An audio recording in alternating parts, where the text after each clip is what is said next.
Boa noite a todos. Nós estamos aqui hoje a convite, do Dr. Fábio, que tem um canal no Conselho Tutelar no YouTube, justamente para poder esclarecer algumas dúvidas, esclarecer alguns fatos, para todos vocês que vão participar, neste ano de 2019, das provas e da eleição para o Conselho Tutelar.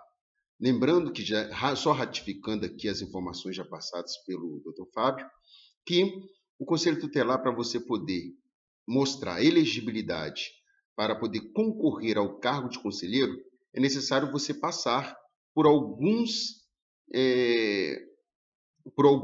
estágios dentro dessa seleção para conselheiro tutelar. E dentro desses estágios está entre você cumprir algumas atribuições, cumprir algumas determinações da Lei 8.069 de 1990. Tal como ele já explicou aqui, você trabalhar com crianças, trabalhar com serviços que envolvem o adolescente, que envolve o menor, e também você passar por uma prova. E é justamente com o intuito de passar nessa prova que nós estamos aqui para poder orientá-los e para poder dar alguns conselhos de estudo para que você possa se preparar para fazer essa prova e ser vitorioso. E um desses pontos relevantes da 8.069, que nós podemos relatar aqui para vocês, é qual é a função precípua e qual é a garantia que um conselheiro tutelar tem para poder praticar o seu ato, praticar o mandato de conselheiro tutelar na sua plenitude.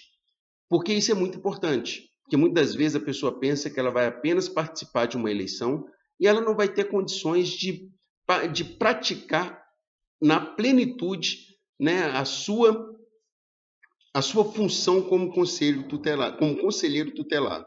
Muito pelo contrário.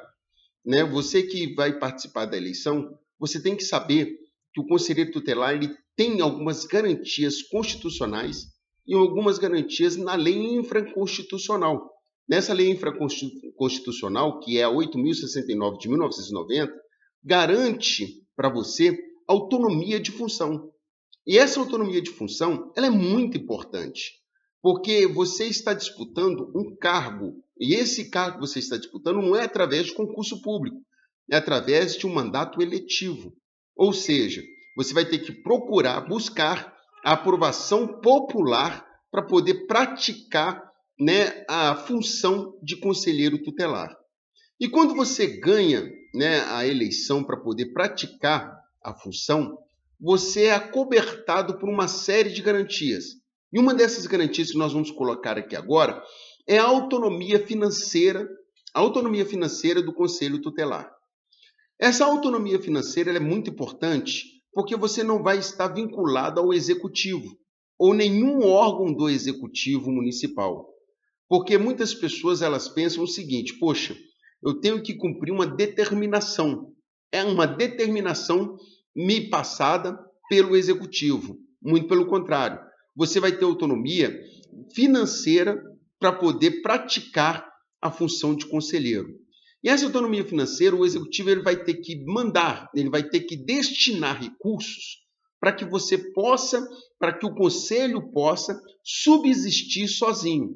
Da mesma forma que é feito com as câmaras municipais. Não no mesmo aporte de recursos, lógico, mas recurso suficiente para poder manter a funcionalidade do Conselho Tutelar. E essas verbas, elas serão repassadas para o Conselho, tal qual para poder pagar aluguel, se for necessário, se não tiver estrutura física própria. Ele vai ter que ter dinheiro para poder pagar o combustível, para poder fazer as diligências necessárias, para poder pagar a luz, para poder manter os computadores funcionando, impressora funcionando, uma vez que ele vai ter que ter atos, e esses atos eles não podem ser atos orais, não podem ser atos desprovidos de legitimidade. Todo ato que o Conselho Tutelar tomar, ele tem que ter legitimidade, ele tem que gerar uma ata, ele tem que gerar um ofício, informando a situação para o juízo competente. Então, ele tem que ter dinheiro para poder manter esse maquinário funcionando, para poder manter, né, os veículos funcionando dentro da unidade. E isso vai depender muito do tamanho, né, do seu município, porque nós temos municípios que têm duas gestões de conselho tutelar. Uma em um determinado ponto da cidade e outro dentro, geralmente, da sede da cidade. Então, isso é muito importante ser observado dentro do edital que vai ser, né, confeccionado, que vai ser afixado ainda nesse ano de 2019. E outro ponto muito importante é que, de nenhuma forma, de nenhuma maneira, embora você esteja recebendo recursos financeiros do Poder Executivo, você não está atrelado ao Poder Executivo por nada. Você não deve obediência ao prefeito. Você não deve obediência à Secretaria, né, de Ação Social, geralmente, que é responsável para poder gerir esses conselhos que estão ligados à prefeitura. Você tem autonomia administrativa. E essa autonomia administrativa você vai poder conferir ali no artigo 136, 95, 136 da Lei 8.069 de 1990. E o fato é tão importante, é tão bacana, que quando uma pessoa ela desacata um conselheiro tutelar, ela está desacatando um funcionário público no uso das suas funções. E ela está sujeita às penalidades do Código Penal. Qual penalidade? Qual penalidade ela está sujeita? Ela está sujeita à penalidade ali do artigo 327 do Código Penal. Desacatar um funcionário público em exercício da sua função. Então, você que está pensando em ser conselheiro tutelar, você tem um longo caminho a trilhar. E o primeiro caminho a trilhar é você conhecer bem a Lei 8.069, né, de 1990, né, e saber todas as atribuições que lhe é conferida como um conselheiro tutelar. Como um conselheiro tutelar. Todas as decisões que vão ser geradas dentro do conselho tutelar, elas têm poder administrativo, ela tem poder, né, de determinação.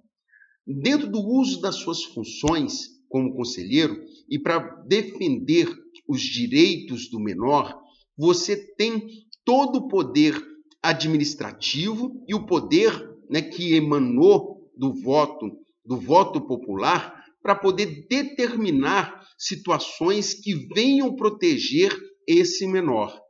E é muito interessante falar sobre isso.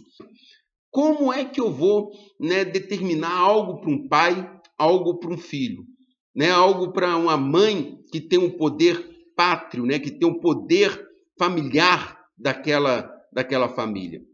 Isso é muito simples, porque você tem nas suas mãos um poder conferido, não só por essa lei infraconstitucional, mas você tem um poder conferido também pela Constituição da República. E esse poder que você tem é um poder para que você possa garantir na totalidade, o direito do menor. E você vai participar de vários atos, né? E muitas pessoas elas pensam o seguinte: poxa, mas o ato que eu ver, eu posso ficar amedrontado, eu posso ficar me sentir acuado em tomar determinadas decisões. Se você se sentir acuado, o Ministério Público e a polícia, eles têm um dever, e também o judiciário, o dever de lhe auxiliar para que a sua atribuição seja exercida na sua totalidade, na sua completude. E é muito importante frisar que as decisões que você tomar dentro do Conselho Tutelar, eles são oficiais. Nenhum ato dentro do Conselho Tutelar ele é tomado, né, de forma extraoficial. Todos os atos são oficiais. E na sua maioria, e dentro da sua maioria, ele é tomado por conselho. Você nunca vai tomar um ato sozinho. Todos os atos que envolveram o menor, você vai ter que reunir com os demais conselheiros e tomar essa decisão em colegiado. As decisões do conselho tutelar são tomadas de forma colegiada. E nós temos visto muitas pessoas que elas acabam dizendo o seguinte: nossa, se eu tomar determinada decisão, eu posso sofrer alguma represália. Alguma represália. Eu quero dizer para você que quer ser conselheiro tutelar que você também tem uma responsabilidade. Qual responsabilidade? De cuidar de um menor, de cuidar dos interesses da criança.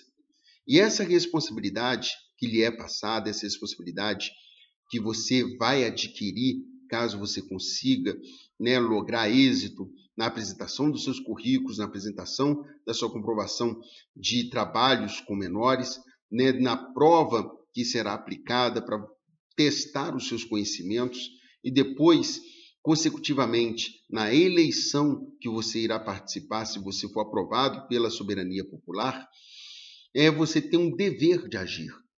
E esse dever de agir, ele não é um dever simplesmente de você tomar ciência de uma situação que o menor está passando, que o menor infrator está passando, e relatar isso para o juízo. Não, você tem um dever de agir. E esse dever de agir, ele é acobertado também por uma lei.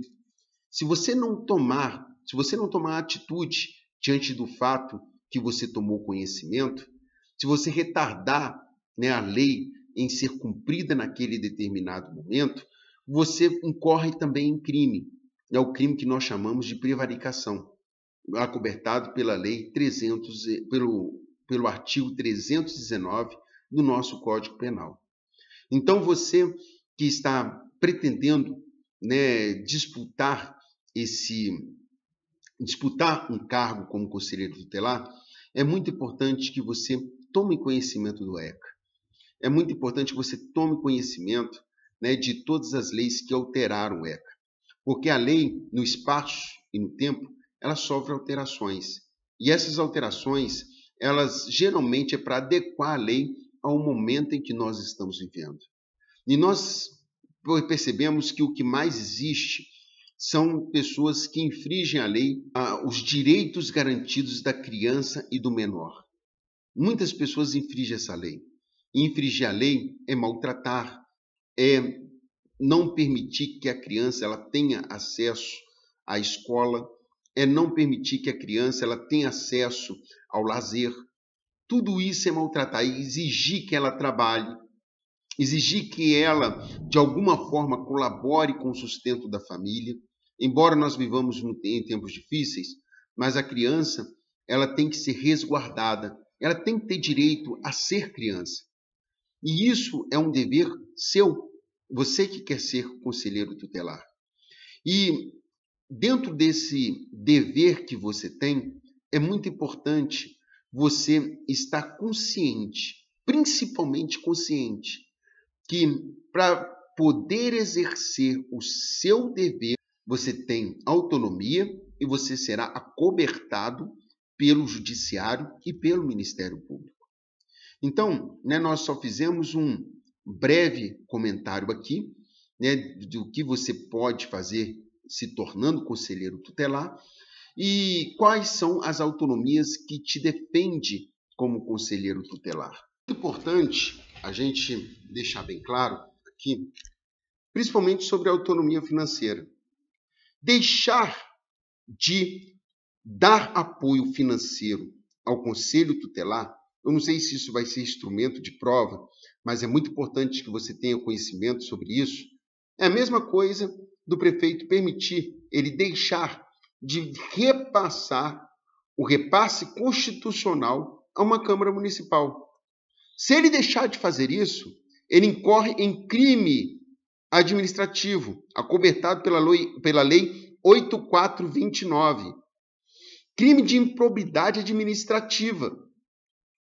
Então, é muito importante esse ponto, porque nós conhecemos alguns pontos, que já vimos muito isso, do prefeito deixar o conselho tutelar, tratar o conselho tutelar com desdém. Tratar o conselho tutelar como uma mera repartição da prefeitura. E isso não pode acontecer. Porque a partir do momento que ele faz isso, ele está incorrendo em crime. E falta administrativa. Tanto é que o nosso professor Eli Lopes Meireles, ele faz uma distinção enorme sobre isso. Ele fala como deve ser tratado um conselheiro tutelar. E ele fala da seguinte forma: são os componentes do governo nos seus primeiros escalões, investido em cargos e funções, mandatos ou comissões, por nomeação, eleição, designação ou delegação para o exercício de atribuições constitucionais. Esses agentes atuam com plena liberdade funcional, desempenhando suas atribuições com prerrogativas e responsabilidades próprias, estabelecidas pela Constituição e em leis especiais. Essa lei especial que nós estamos falando aqui é o próprio ECA, é a própria Lei 8.069 de 1990. Não são servidores públicos, nem se assemelham, nem se sujeitam ao regime jurídico único estabelecido pela Constituição de 88. Tem normas específicas para a sua escolha, investidura, conduta, processos por crimes funcionais e de responsabilidade, que lhes são privativos. Ou seja, você dentro da sua competência, você tem poder para decidir, atuando com independência nos assuntos de sua competência. São as autoridades públicas supremas do governo e da administração na área de sua atuação, pois não estão hierarquizadas. Ou seja, você não deve obediência a ninguém. Então, dentro dessa atribuição, é muito importante que você guarde muito bem isso. Muito bem isso. O ECA, ele é separado por títulos e livros. E esses títulos e livros, eles têm a função de dar a você, conselheiro, toda a autonomia necessária para poder defender o interesse daquele que é incapaz.